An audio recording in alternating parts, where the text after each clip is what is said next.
नमस्कार. संघर्ष वृत्तवाहिनीमध्ये आपलं स्वागत. घेऊया ठाणे आणि आसपासच्या परिसरामधील घडणाऱ्या महत्त्वाच्या घडामोडींचा आढावा. ठाणे महानगरपालिका क्षेत्रात मुंब्रा, दिवा, कळवा, माळशिवाडा, मानपडा, वागळे प्रभाग समितीमध्ये महाराष्ट्र औद्योगिक विकास महामंडळामार्फत पाणीपुरवठा केला जातो. महाराष्ट्र औद्योगिक विकास महामंडळाच्या पाणीपुरवठा योजनेच्या अंतर्गत जांभूळ जलशुद्धीकरण केंद्रातील अत्यंत महत्त्वाचे देखभाल दुरुस्तीचे काम करावयाचे असल्याने कटाई नाका ते ठाणे दरम्यान 24 तासांकरिता पाणीपुरवठा बंद राहणार आहे. या शटडाऊन कालावधीत ठाणे महानगरपालिकेअंतर्गत दिवा, मुंब्रा आणि कळवा प्रभाग समितीमधील सर्व भागांमध्ये, वागळे प्रभाग समितीमधील रूपादेवीपाडा, किसननगर नंबर 2, नेहरू नगर तसेच मानपाडा प्रभाग समिती अंतर्गत कोलशेत खालसा येथील पाणीपुरवठा 24 तासांसाठी पूर्णपणे बंद राहणार आहे. पाणीपुरवठा सुरू झाल्यानंतर पुढील 1 ते 2 दिवस कमी दाबाने पाणीपुरवठा होईल अशी नागरिकांनी नोंद घ्यावी. या शटडाऊन कालावधीत पाणी काटकसरीने आणि जपून वापरा असं आवाहन ठाणे महानगरपालिकेच्या वतीने करण्यात आले आहे. ठाणे महानगरपालिकेचे मालमत्ता कर म्हणजेच प्रॉपर्टी टॅक्स भरण्याचे आवाहन. सन 2022-23 या आर्थिक वर्षाचे मालमत्ता कराचे म्हणजेच प्रॉपर्टी टॅक्सचे बिल ठाणेकर करदात्यांना महापालिकेमार्फत आर्थिक वर्षाच्या सुरुवातीस म्हणजेच माहे एप्रिल 2022 मध्ये देण्यात आलेले आहे. तथापि अद्यापही काही करदात्यांनी मालमत्ता कर महापालिकेकडे जमा केलेला नाही. सध्या आर्थिक वर्षाचा अंतिम टप्पा सुरू झाला आहे. मालमत्ता कर वसुलीसाठी महापालिकेतर्फे कडक कारवाई हाती घेण्यात आली आहे. या अंतर्गत जंगम मालमत्ता, टीव्ही, फ्रीज, वाहन व इतर जप्त करणे तसेच स्थावर मालमत्ता वॉरंट बजावून जप्त करण्यात येत असून मालमत्तेचा जाहीर विक्रीद्वारे लिलाव करून कराची रक्कम वसूल करण्यात येत आहे.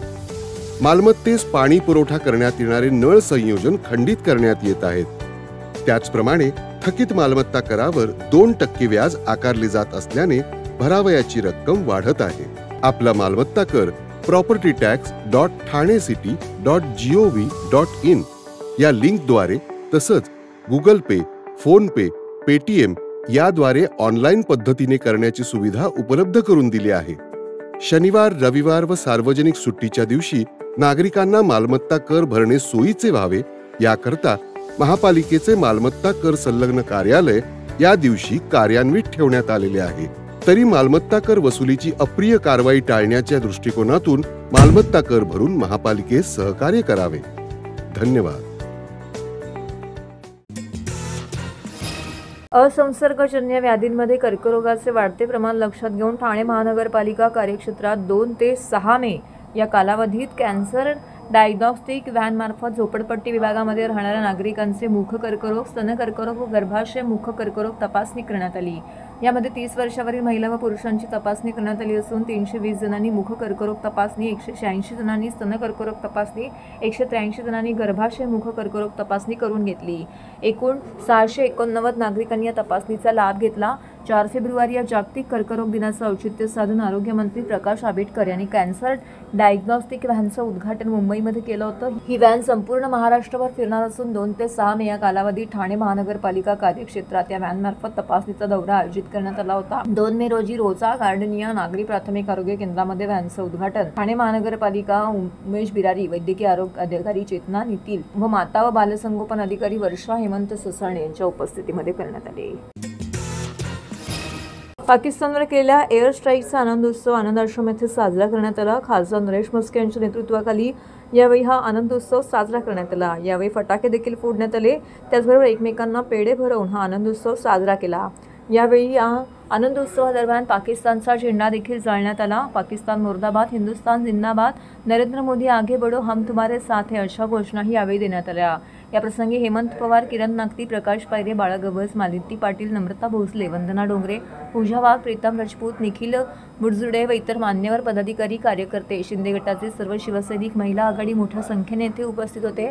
पहलगाम येथे केलेल्या आतंकवादी हल्ल्याला या हल्ल्यानंतर भारतीय लष्कराने अत्यंत तोडीस-तोड असं उत्तर दिलं आहे. त्यामुळे या ठिकाणी सर्वत्र आनंदाचं वातावरण आहे आणि त्याच अनुषंगाने शिवसेना खासदार नरेश म्हस्के यांच्या मार्गदर्शनाखाली हा आनंदोत्सव ठाण्यातील आनंद आश्रम येथे साजरा करण्यात आला.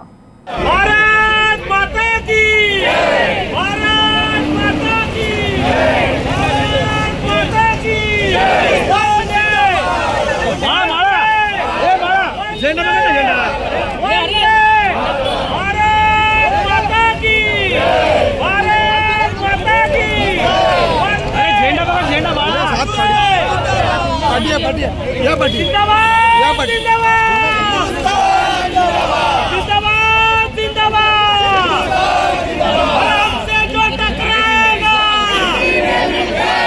आपण बोलू शकता की भारतीय सैन्याने सिंदूर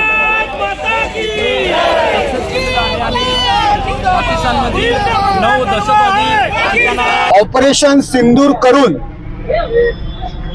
पहलगामचा बदला घेऊन भारतीय लष्कराने देशाची उंचावली मान, अटके पार झेंडा फडकवणार हिंदुस्तान, ईट का जवाब पत्थर से आमच्या माय भगिनींचं सिंदूर पुसण्याचं काम, त्या ठिकाणी धर्म विचारून मारण्याचं काम दहशतवादी लोकांनी केलं होतं. त्याचा बदला भारतीय लष्कराने घेतलेला आहे आणि त्यामुळे हा आनंदोत्सव या ठिकाणी साजरा होतोय. भारतीय लष्कराचं स्वागत संपूर्ण हिंदुस्थानात होत आहे आणि हा निर्णय घेणाऱ्या तिन्ही दलांचे सैन्य प्रमुख, सर्व सैनिक, देशाचे पंतप्रधान नरेंद्र मोदी या सगळ्यांचं आम्ही अभिनंदन करतो, आभार मानतो आणि देशातील सर्व नागरिक त्यांच्या पाठीशी आहे याची ग्वाही देतो. इन्कलाब जिंदाबाद, हमसे जो टकराएगा मिट्टी में मिल जाएगा. आमच्या माय भगिनींचं कुंकू पुसणाऱ्या दहशतवाद्यांपेक्षा पाकिस्तानमध्ये घुसून आज जो स्ट्राईक केलेला सर्जिकल स्ट्राईक, त्याच्याबद्दल पंतप्रधान नरेंद्र मोदी आणि भारतीय लष्करांचं केवढं अभिनंदन करू तेवढं थोडंच आहे. याच्या व्यतिरिक्त अजून सुद्धा त्यांनी कारवाई करावी आणि पाकिस्तानला बेचिरा करावं. अख्ख्या हिंदुस्थानची जनता मोदी साहेबांचे आभार मानतील की या पाकिस्तानला खरं तर बेचिरा करायला पाहिजे आणि बेचिरा करून भागायला पाहिजे, त्यांचा नायनाट करायला पाहिजे. संत गजानन महाराज चौकात गेल्या अनेक दिवसांपासून वाहतूक कोंडी व अपघाताचे प्रमाण वाढले होते. स्थानिक नागरिकांच्या मागणीनुसार शिवसेना ठाणे विधानसभा समन्वयक प्रकाश पायरे व त्यांच्यासोबत सर्व शिवसैनिक, स्थानिक नागरिक यांनी एकत्र येऊन दीड महिन्यापूर्वी या चौकामध्ये गतिरोधक लावावे यासाठी सह्यांची मोहीम राबवली होती. तर वाहतूक शाखा व ठाणे महानगरपालिकेकडे सतत पाठपुरावा देखील केला होता. आता शिवसेनेच्या आंदोलनाला यश आले असून वाहतूक शाखा ठाणे महानगरपालिकेच्या वतीने गजानन महाराज चौकामध्ये 4 गतिरोधक टाकण्यात आले आहेत. याविषयी स्थानिक नागरिक, शिवसैनिक, पदाधिकारी, महिला आघाडी मोठ्या संख्येने जमा झाले होते. त्यानंतर यांनी एकत्र येऊन या ठिकाणी ठाणे महानगरपालिकेचे आणि खासदार नरेश म्हस्के यांचे आभार देखील मानले. यावेळी उपमुख्यमंत्री नामदार एकनाथ शिंदे, खासदार नरेश म्हस्के, वाहतूक शाखा ठाणे महानगरपालिकेचे ठाणे विधानसभा समन्वयक प्रकाश पायरे यांचेही नागरिकांनी आभार व्यक्त केले. शिवसैनिक संजीव कुलकर्णी, सचिन चांदगुडे, सुनील सोनकर, प्रीतम राजपूत, वसंत कोडभर, कांतीलाल वीरा, कृष्णा गुप्ता, सुषमा चोरगे, संध्या हुमणे, सीमा राजपूत, प्राजक्ता बामणे, स्वरांगी नेवरेकर व इतर मान्यवर पदाधिकारी, कार्यकर्ते, शिवसैनिक, बंधू भगिनी मोठ्या संख्येने येथे उपस्थित होते. यापुढे देखील अशाच नागरिकांच्या समस्या आपण सोडवत राहू आणि याकरिता आपण कटिबद्ध असल्याचे यावेळी शिवसेना ठाणे विधानसभा समन्वयक प्रकाश पायरे यांनी म्हटले. अजून काय सुधारणा करते ते लोकांच्या मागण्या ज्या आहेत की जेणेकरून लोकांना इकडे पास होतो बिल्डिंगमधून बाहेर पडल्यानंतर त्या क्रॉसिंग करायचं असतं आणि गाडी स्लो व्हायला पाहिजे. मेन उद्देश काय, गाडी स्लो व्हायला पाहिजे आणि ज्येष्ठ नागरिकांना क्रॉसिंग करता आलं पाहिजे, हा मूळ उद्योग आहे. आणि दुसरं म्हणजे ज्येष्ठ नागरिक इथे आमच्यासाठी एक कट्टा नव्हता, जो कट्टा बांधून द्यायचा त्यांनी सांगितलं होतं. तो एक म्हस्के साहेबांना आम्ही सांगितलंय, ज्याच खासदार आहेत त्यांच्या निमित्तानं आपण एक ज्येष्ठ कट्टा बांधणार आहोत, जे लोकांना बसता येईल तिथे. ही आमची मागची दिशा आहे. सर्वप्रथम प्रकाशजी पायरे साहेब व आमच्या महिला ज्या पदाधिकारी आहेत त्यांनी हा सगळा पाठपुरावा घेऊन गेल्या महिन्याभरापूर्वी आपल्या नौपाडा ट्रॅफिक पोलीस स्टेशनला एक पत्र दिलं होतं व महापालिकेला पत्र दिलं होतं. पत्र देऊन पाठपुरावा करून आज आपल्याला स्पीड ब्रेकर सगळे इथे दिसत आहेत. हा रोड चारही दिशेने गाड्या येत असल्यामुळे गाड्या फॉल स्पीडने येत असतात नेहमी व इथे वारंवार नेहमी छोटे मोठे अपघात होत असतात. जसं पायरे साहेबांनी सांगितलं ते 3 लोकांचा एक वर्षभरात काहीतरी मोठे ॲक्सिडेंट होऊन जीव पण गेला होता. तर आता या स्पीड ब्रेकरमुळे बऱ्याच कंट्रोल होईल गाड्यांवर आणि इथल्या स्थानिक नागरिकांची मागणी होती की या रोडला स्पीड ब्रेकर असावा. त्या स्पीड ब्रेकर झाल्याबद्दल मी प्रकाश पायरे व आमचे सगळे पदाधिकाऱ्यांचे आभार मानतो. ऍक्च्युली इथे कसं आहे ना की चारी बाजूने वाहनांची खूप गर्दी असते आणि मेन म्हणजे गजानन महाराजांचा मठ तिथे असल्यामुळे लहानांपासून वृद्धांपर्यंत सगळे येत असतात. पण त्यांना ह्या ट्रॅफिकचं म्हणजे वाहनं काही थांबण्यासाठी किंवा इथे सिग्नलची पण काही सोय नाही की ती थांबू शकतात. तर त्यांना क्रॉस करायला वगैरे पण खूप प्रॉब्लेम होत होते. पण पायरे साहेब आणि आमच्या कार्यकर्त्यांनी त्याचा पाठपुरावा करून हे स्पीड ब्रेकरचं काम करून घेतलेलं आहे. त्यामुळे ही सगळी आता कोंडी सुटण्या मदत होऊन जाईल याच्यासाठी. स्पीडब्रेकरची अत्यंत आवश्यकता होती, कारण इकडे आता भरपूर भरधाव वेगात वाहनं जातात आणि त्यामुळे ॲक्सिडेंट्स झालेले होते. त्यासाठी आम्ही रिक्वेस्ट केलेली की बाबा जे स्पीड ब्रेकर असावेत. आणि आत्ता कसं आहे ना, मला असं वाटतंय की ही सुरुवात चांगली झालेली आहे, पण त्यांनी अशीच चांगली कामं करत राहावी ही इच्छा आहे. तक्रार केली होती तर प्रकाश पायरे साहेबांना सांगितलेलं, विनंती केलेली तिकडे त्यांना.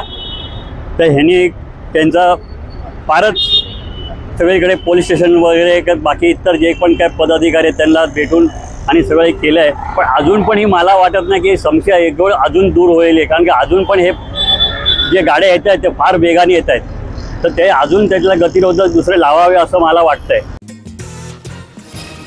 शहरामध्ये अवकाळी पावसाने रात्रीपासूनच जोरदार हजेरी लावलेली आहे. वाऱ्यासह झालेल्या या पावसामुळे शहरातील विविध भागांमध्ये एकूण 19 झाडं उन्मळून पडल्याची माहिती आपत्ती व्यवस्थापन विभागाने दिली आहे.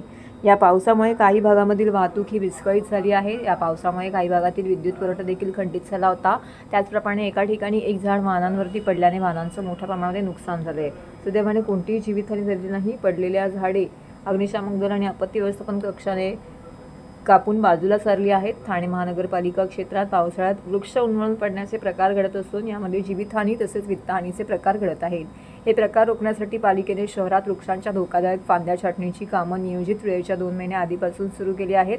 मात्र मंगळवारी रात्री 9 वाजताच्या सुमारास वादळी वाऱ्यांसह अवकाळी पावसाने हजेरी लावली. या पावसामुळे मंगळवार आणि बुधवार या 2 दिवसात 19 झाडं उन्मळून पडल्याच्या घटना घडल्या आहेत. त्या घटनांमुळे घोडबंदर, बाळकूम अशा विविध भागातील वीज पुरवठा काही काळासाठी खंडित केला होता.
तर हे होतं संघर्ष वृत्तवाहिनीचं आजचं बातमीपत्र.